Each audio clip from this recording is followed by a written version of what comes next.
Bahujan Samaj party की मुखिया मायावती अपने सख्त फैसलों के लिए जानी जाती है।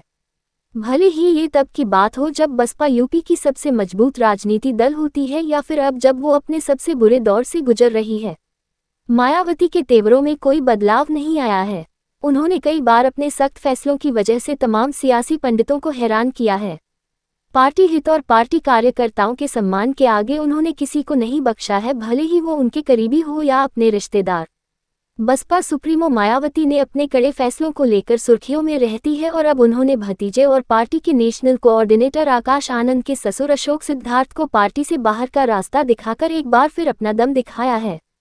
सूत्रों की माने तो उनके समधी अशोक सिद्धार्थ पिछले कुछ समय से पार्टी में दखल बढ़ता जा रहा था। उनकी महत्वाकांक्षा काफी बढ़ गई थी। उनके इस व्यवहार से मायावती नाराज बताई जा रही थी। खबरों के मुताबिक समधी अशोक सिद्धार्थ बसपा में दूसरे पावर सेंटर बन रहे थे। उनके घर पर बसपा नेताओं और पैरवी के लिए आने वाले लोगों की संख्या बढ़ने लगी थी, जिसकी जानकारी मायावती तक भी पहुंचने लगी थी। मायावती ने उन्हें दिल्ली बुलाकर हद में रहने की हिदायत भी दी, लेकिन जब वो अपनी हरकतों से बाज नहीं आए तो उन्होंने अपने चिरपरिचित अंदाज में फैसला लिया और उन्हें सीधा पार्टी से बाहर का रास्ता दिखा दिया।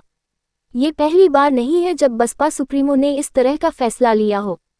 साल 2018 में परिवारवाद के आरोप लगने पर उन्होंने अपने भाई आनंद कुमार को राष्ट्रीय उपाध्यक्ष पद से हटा दिया था।